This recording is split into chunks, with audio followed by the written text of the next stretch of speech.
Nasa kustodiya ng unyan kan mga otoridad ang 43 anyos na si Alice Jane da inya tunay na pangaran makalis maaresto kan mga personay kan Station 6 kang Naga City Police Office. Si Alice Jane unranked number 1 station level most wanted ka nasabing hipatura na nahampang sa 26 counts din qualified theft as in 5 counts din falsification of commercial document.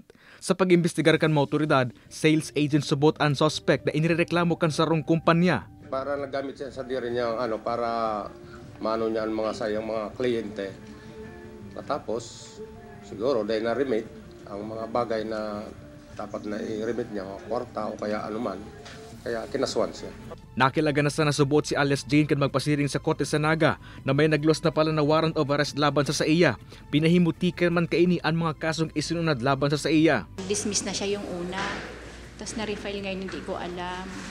Hindi man lang nagpadala ng note man, letter man lang or ano, basta may warrant agad.